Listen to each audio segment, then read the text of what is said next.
Deep in the caves of southern France, human hands once pressed into stone walls, leaving ghostly silhouettes that would remain for 36,000 years.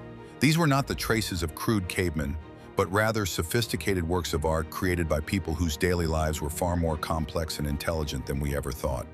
Recent archaeological findings have shattered all our preconceptions of the Paleolithic. They reveal communities of master technologists, environmental engineers, and artists. These innovators laid the foundations for all of human civilization. The Paleolithic age, which stretched from 2.6 million years ago to 12,000 years ago, encompassed much of the technological and social development in human history. This period was not just a fierce struggle for survival. It was filled with extraordinary achievements in sustainable lifestyles, advanced production techniques, and cultural expressions that modern society is only just beginning to appreciate. From Schoning's finely carved wooden spears to the haunting melodies of ivory flutes, Paleolithic societies developed advanced technologies that fed them and maintained ecological balance for thousands of years. Around 400,000 years ago, the control of fire represented perhaps the first major technological revolution in human history. At sites like Cavemen Cave in Israel, archaeologists have unearthed elaborate hearths surrounded by stone windbreaks, ventilation systems, and carefully placed fuel pits. These are evidence of advanced fire control that made possible the northern expansion and complex food processing. This was not a fire that was started by chance and sustained by chance.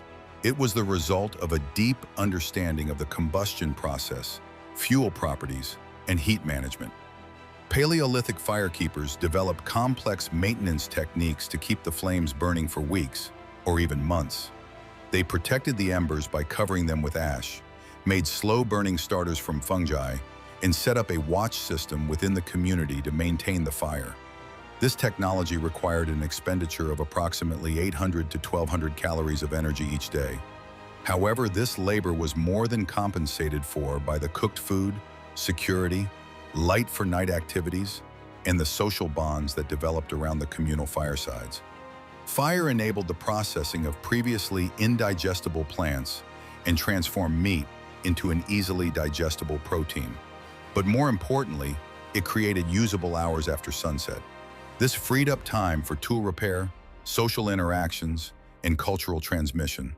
Recrystallized wood ash layers found in sites such as Cavemen Cave bear the traces of families using the same hearth areas created the first predictable gathering points, strengthened community ties, and facilitated the transmission of knowledge across generations.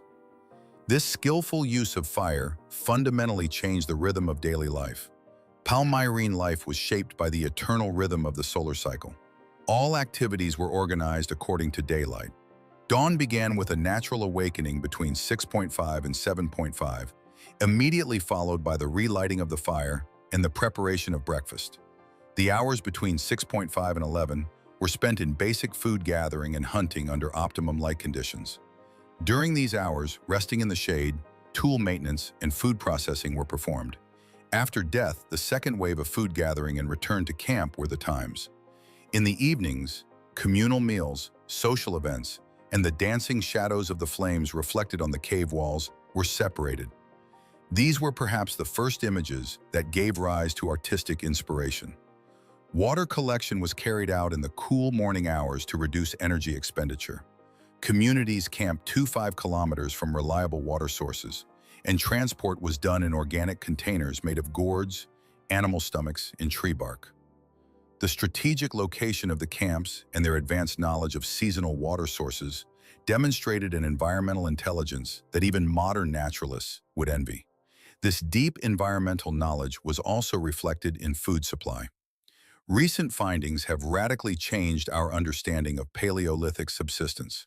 Microscopic analysis of dental calculus, the study of mineralized dental plan, reveals plant consumption from sites as old as 400,000 years, such as Cavemen Cave, with direct evidence of starch granules, plant fibers, and fatty acids.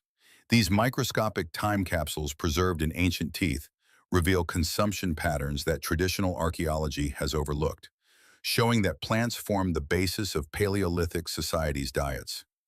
Neanderthals at El Sidron Cave consume pine nuts, moss, mushrooms, and medicinal plants, such as yarrow and chamomile. These species, which are notable for their non-vegetative but therapeutic effects, are a sign of advanced pharmacological knowledge. The Ibero-Mari communities of North Africa maintained a predominantly plant-based diet of nuts, legumes, and probably cultivated starchy plants. Data from 800,000-year-old sites in Israel reveal an extraordinary dietary diversity, including 55 different food plants, as well as fish consumption, completely refuting the carnivorous caveman stereotype. Hunting techniques have gone far beyond the image of primitive men walking around with sticks. The method, known as perseverance hunting, in which prey is followed for 7 to 9 hours, required extraordinary physical endurance. The development of spear throwers increased the power of the thrower by 60%, reducing the gender gap in hunting and making the division of tasks more flexible according to individual abilities. Gender roles in the Paleolithic were remarkably flexible. Recent archaeological reassessments have shown that there is almost no evidence of rigid gender divisions. Both women and men participated in activities such as hunting, gathering, and tool-making, according to their current needs and individual abilities.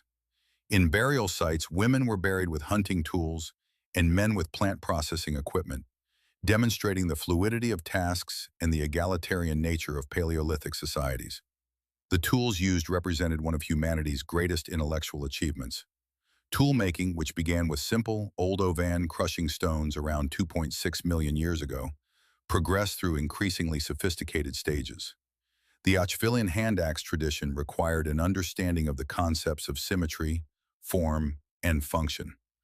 300,000 years ago, the Levallois technique made it possible to determine flake shapes in advance through careful preparation of stone cores. This was the first trace of modern mass production techniques. The Upper Paleolithic Revolution, around 50,000 years ago, brought about blade technology that increased the efficiency of cutting edges by a factor of 100. Composite tools, in which multiple materials are combined, required advanced knowledge of material properties, adhesive chemistry, and mechanical engineering principles, such as bush tar and ochre. The 300,000-year-old wooden spears found at Schoningen, made of carefully selected spruce and pine trees, debarked, shaped, and fire-hardened, were early masterpieces of human engineering, weapons as stable as modern javelins. These sophisticated technologies were produced and used in equally advanced habitats. While popular imagination confines Paleolithic people to caves, archaeological evidence suggests that they built structures that required community collaboration and engineering expertise. The 400,000-year-old oval huts at Terra Amata in France were built with 8 to 15-meter-tall wooden poles and contained hearths surrounded by stone windbreaks in the center. All of this was done with a precise orientation to the prevailing winds. The mammoth bone houses at Mazir in Ukraine are considered some of the most impressive examples of prehistoric architecture. Built 15,000 years ago, the 4 structures required 149 individual mammoth bones. Each was a sophisticated engineering project involving the transportation of bones weighing hundreds of pounds. The structures were strategically placed on a headland where rivers meet, and their interiors demonstrate a deep understanding of 25 square meters of living space, with clearly separated sleeping, cooking, and crafting areas.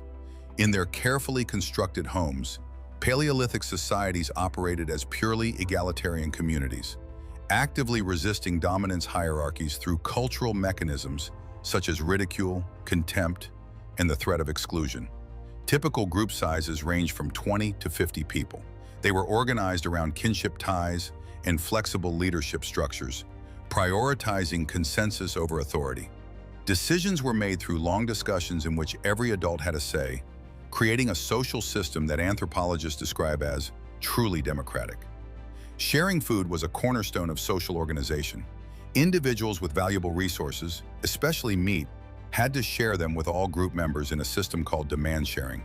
Someone other than the person who had done the hunting would carve up the meat and distribute it. This ensured equal distribution and prevented the accumulation of personal wealth.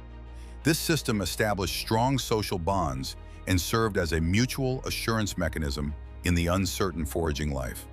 The success of one man's catch benefited all. Trade and exchange networks connected groups across vast distances.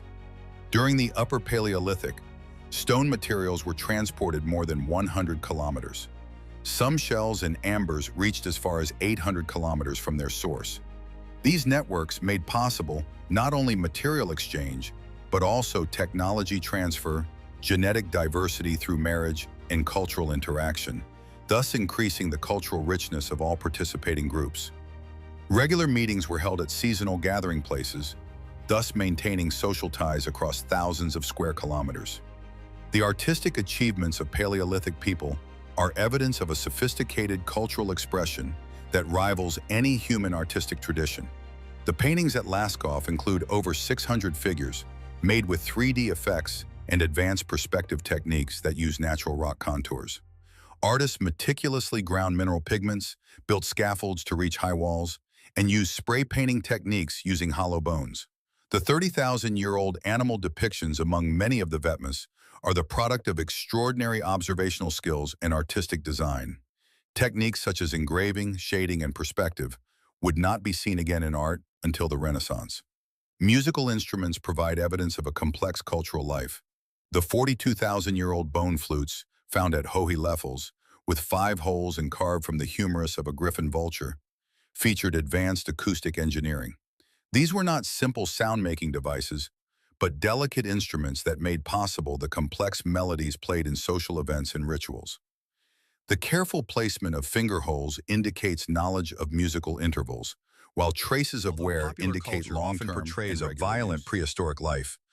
Archaeological evidence suggests that Paleolithic societies were largely cooperative, and that violence was rare. Only 2.3% to 3.85% of skeletal remains show evidence of violent trauma, a rate lower than or equal to that of many modern societies. Most injuries appear to have been caused by accidents rather than external violence. This suggests that human relationships were defined by solidarity, not conflict. Mobility was the primary strategy for avoiding competition for resources. Each group required a territory of 20 to 1,300 kilometers for sustainable foraging, and their movements were determined by seasonal cycles of abundance. This lifestyle required extremely detailed knowledge of large areas. Water sources, seasonal plant distributions, animal migration routes, and safe passage routes had to be known. Mental maps, passed down from generation to generation through oral tradition, contained information about resources, hazards, and landmarks across thousands of square kilometers. Paleolithic people were far from passive gatherers. They were active land managers who transformed ecosystems in sustainable ways over thousands of years. Fire and field farming increased game numbers, supported desired plant species, and reduced the risk of forest fire. This practice shows that they understood the complex balance between ecological relationships and long-term resource management, and that they successfully maintained this balance for thousands of years. New archaeological techniques continue to shatter stereotypes of primitive early humans. A complete set of tools for working arrow pigment was found in the Blombos Cave Workshop in South Africa, and the world's oldest known abstract drawing, dating back 73,000 years, was discovered at the site. The redating of the Schoningen spears has challenged preconceptions about cognitive differences between human species by revealing that these sophisticated weapons were manufactured by Neanderthals. The Paleolithic era brought to humans not only stone knives and wooden spears, but also social technologies such as cooperation, sustainable resource management, and cultural transmission. These were the fundamental tools that enabled our species to successfully exist in every corner of the world. They were not primitive cavemen fighting for survival, but rather our sophisticated ancestors who developed the technologies, social systems, and cultural practices that made civilization possible. They managed to establish vibrant communities within ecological limits while producing art, music, and symbolic expression. This achievement is one of the greatest achievements in human history. Understanding their extraordinary achievements not only corrects historical preconceptions, but also provides inspiration and a concrete roadmap for building more just and culturally rich societies in today's world.